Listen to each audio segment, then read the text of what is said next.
अस्सलाम वालेकुम। तो अगेन हमने वही सीरीज़ स्टार्ट की हुई है, वो जनरल प्रिंसिपल ऑफ फार्माकोलॉजी के BCQs और इसके अलावा जितने भी फार्मा के इंपॉर्टेंट टॉपिक्स हैं उन सब के BCQs जो कि बुक्स में भी नहीं मिलते हैं, ना पास्ट पेपर्स में मिलते हैं और वो किसी के पास सेव भी नहीं होते। ये वो कंटेंट है जिसमें से पेपर्स यूज जो है वो बनाया जाता है। तो ये इसकी ना आपको बुक मिलेगी ना आपको नेट से मिलेंगे। तो ये मेरे पास थे तो मैंने सोचा मैं इसकी वीडियो बना दूँ। आप इसका स्क्रीनशॉट लेकर रख सकते हैं या फिर इस वॉइस को कॉपी करके डाउनलोड कर लें और एंट्री पर सुनेंगे तो आपको ये जो क्वेश्चन है वो भी याद रहेंगे। और क्योंकि एग्जाम्स में आते हैं और इन्हीं से देखकर पेपर बनाया जाता है, इसलिए ये मोस्ट कॉमन BCQs और क्वेश्चंस भी हैं। तो ज़रा ध्यान से सुनिएगा और याद रखिएगा। The drug which inhibits the liver enzyme in body is known as enzyme inhibitor. कभी कभी क्या होता है कि सवाल बहुत सिंपल होता है और जवाब भी बिल्कुल सिंपल होता है। हम ये सोच के कंफ्यूज हो रहे होते हैं कि इतना इजी जवाब तो हो नहीं सकता, तो कुछ डिफरेंट होगा। तो ऐसा नहीं होता और ख़ासतौर पर मेडिकल एग्जाम्स में तो ऐसा बिल्कुल भी नहीं होता। जैसा सवाल है उसके हिसाब का ही जवाब आ रहा होता है, हम ही कंफ्यूज होते हैं। Phase 1 reaction not involving the P450 system includes. Phase 1 reaction जिसमें जो है वो P450 रिएक्शन सिस्टम इंक्लूड नहीं होता, वो कौन सा होता है? अमाइनो ऑक्सीडेशन, डिहाइड्रोजनेसिस और एस्टरेसिस। फेज़ 2 रिएक्शन के अंदर कॉन्जुगेशन रिएक्शन होते हैं। फेज़ 2 के अंदर जो है वो drug is more polar if it's too lipophilic. Normal glomerular filtration rate जो है वो 120 से 125 मिलीलीटर पर मिनट है। Total body clearance is the sum of hepatic, renal, pulmonary और अदर जितने भी बॉडी के अंदर स्टफ़ होता है उस सबको मिलाकर जो है वो उसको हम टोटल बॉडी क्लियरेंस बोलते हैं। अच्छा, a drug is given as a 100 mg dose results in a peak plasma concentration of 20 microgram. The volume of distribution is 5 liter. Molecule which are the part of cascade of event that translate ligand binding into cellular response are secondary messengers. Ligand के major receptor family में हमारे पास कौन कौन से आते हैं जो physiology में बड़े कॉमनली पढ़ के आए हैं हम? लाइगेंड के channels, G protein coupled receptors, enzyme linked receptors और intracellular receptors. This changes the ionic concentration of cell. Ligand के चैनल्स जो होते हैं वो आयोनिक कंसंट्रेशन ऑफ सेल को चेंज कर देते हैं। Protein phosphorylation is the result of G protein coupled receptor. अब ये 4 सवाल हैं एक साथ जिन्होंने अलग अलग लाइन में तोड़ दिए कि जब आपके पास आयनिक कंसंट्रेशन की बात की जाएगी आपने लाइगेंड के चैनल याद करने, जब प्रोटीन फॉस्फोराइलेशन की बात होगी तो आपने जी प्रोटीन कपल्ड रिसेप्टर याद करना है। और जब इन दोनों की बात एक साथ होगी, protein and receptor phosphorylation is the result of enzyme linked receptors, फिर आपने इस पर क्लिक करना है। Gene expression is result of interaction of ligand and following receptor. Gene expression जो है वो लाइगेंड के चैनल और आपके इंट्रासेलुलर रिसेप्टर्स की जो है वो इंटरेक्शन का रिजल्ट होता है। Desensitization may result from repeated और continuous administration of agonist। ठीक है, जब आपके एगोनिस्ट जो है वो रिपीटेड और कंटिन्यूस एडमिनिस्ट्रेशन करते रहते हैं तो फिर आपके पास डिसेंसिटाइजेशन हो जाती है। Receptor become unresponsive in the condition of desensitisation. Potential को हम किस तरह मेजर करते हैं? Amount of drug required to produce effect of given magnitude. अब इतना हमारे ड्रग चाहिए जितना हमें गिवन मैग्नीट्यूड पे हमें जब रिजल्ट दिखा सके, उसको हम पोटेंसी कहते हैं। Efficacy is ability of a drug to produce response when it bind to its receptors. This bind to receptor produce biological response. आपका जो जब ये एगोनिस्ट है रिसेप्टर के साथ बाइंड होता है तो आपको बायोलॉजिकल रिस्पॉन्स देता है। जब भी आप और it binds two receptor and produce maximal biological response. तो जब यहाँ पे मैक्सिमल की बात हो गई तो आपने एगोनिस्ट के साथ फुल लगा दिया, फुल एगोनिस्ट। जब पार्शियल बायोलॉजिकल रिस्पॉन्स की बात होगी तो आप पार्शियल एगोनिस्ट बोलेंगे। This produces the opposite pharmacological effect of receptor agonist. तो जब बात ऑपोजिट की कर रहे हैं तो फिर आपने इन्वर्स एगोनिस्ट लगाना है। The opposed of the effect of another drug in indigenous ligand is antagonist. जब अपोज्ड लिखा हुआ है आपने एंटागोनिस्ट पे क्लिक करना है।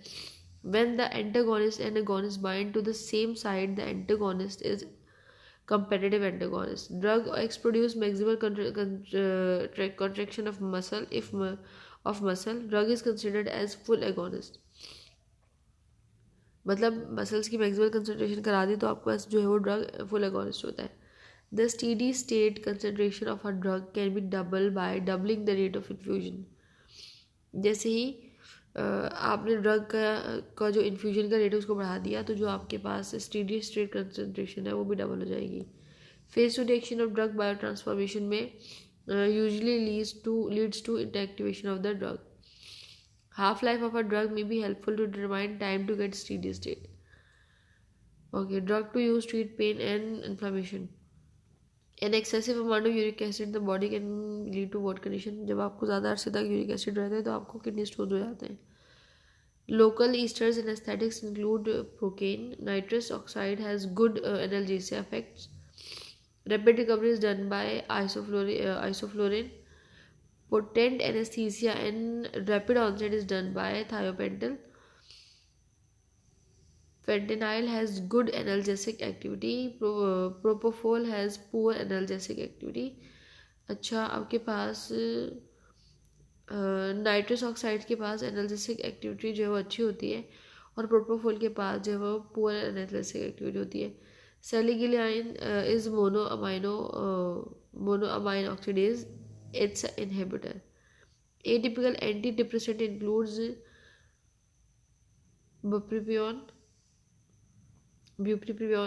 for manic depressive patients जिनको मैनियक कहते हैं, मेंटल टाइप के होते हैं, उस तरीके के पेशेंट्स के लिए हमारे पास लिथियम ड्रग्स जो है वो यूज़ कर रहे होते हैं. Depression is treated bye monoamine oxidase inhibitor. इसको हमने मानो का नाम देकर जो है ना वो याद कर लिया था. लेट्स सी आप कैसे याद करते हैं. First generation anti psychotic includes chlorpromazine. Okay. First generation hypertensive anti psychotic include haloperidol. First generation की बात कर रहे हैं तो हेलोपेरिडोल लगाना है. अगर सेकेंड की बात करेगा तो रिस्पेरिडोल लगाना है आपने. Opioids agonist include fentanyl. Moderate opioid agonist includes codeine. अब आपने जो है वो मॉडरेट और दूसरा जो है वो सिस्टम याद रखना है. ओपियोइड्स नॉर्मल पूछा है तो फेंटेनाइल, और जब मॉडरेट पूछा है तो कोडेन, और जब मिक्स्ड जो है वो ओपियोइड्स पूछे हैं मिक्स्ड एगोनिस्ट एंटागोनिस्ट और पार्शियल एंटागोनिस्ट इंक्लूड्स नर्बुफाइन. ठीक है, तो ये आपने याद रखना है. Agonists of opioids include naloxone. Antagonist of opioids includes naloxone. Opioid use analgesic is वो opioid जिसको analgesic का तो आप यूज़ करते हैं उसको हम tramadol बोलते हैं. It binds to opioid receptor meperidine. Orally effective opioid is methadone.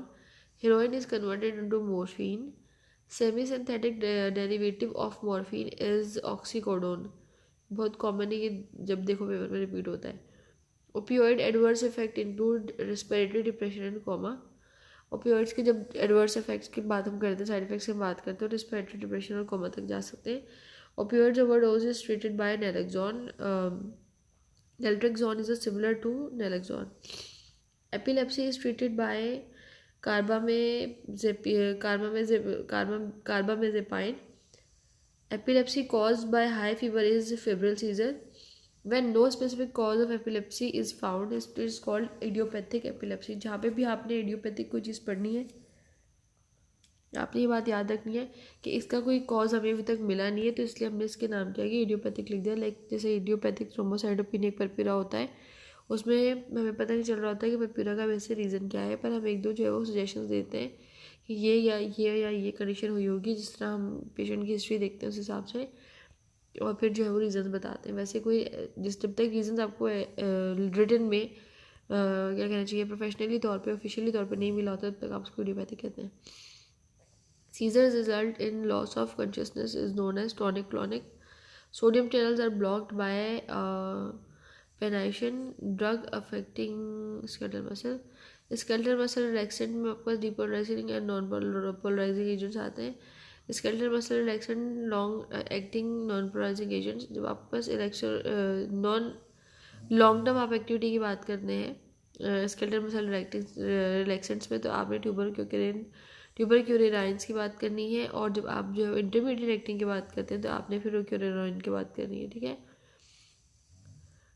Treatment of angina includes beta blocker, calcium blocker, sodium channel blocker, and active nitrates and organic nitrates. Short-lasting effect of angina is caused by stable angina. Verapamil is decreased heart rate. Sodium channel blocker, anti-anginal drug is Renazole. Ranolazine. Antihypertensive includes renin-angiotensin agonist and antagonist. Increased cardiac output caused by increased blood pressure. Increased venous return is also caused by increased blood pressure. This is direct arteriodilator. Hydralazine. Uh, Labetalol is both alpha and beta blocker. Combination of hypertensive drug is atenolol and क्लोरथेलिडोन. ठीक है, ये 2-3 चीज़ें थी, ज़रा इनको गौर से देख लीजिएगा. और ये क्योंकि मैंने आपको कहा है कि इनमें से पेपर बनता है, वो मैंने इसलिए कहा है क्योंकि बुक में से एक लाइन उठाकर जो है ना फिर इनको बनाया गया है इन क्वेश्चंस को. तो एग्जाम्स पहले इनको देख लेंगे तो आपको समझ में आ जाएगा पेपर कैसा होगा और कुछ क्वेश्चन उसमें से लगेंगे भी. दुआ में याद रखिएगा, अपना ख्याल रखिएगा. अल्लाह हाफिज़. Take care, stay blessed.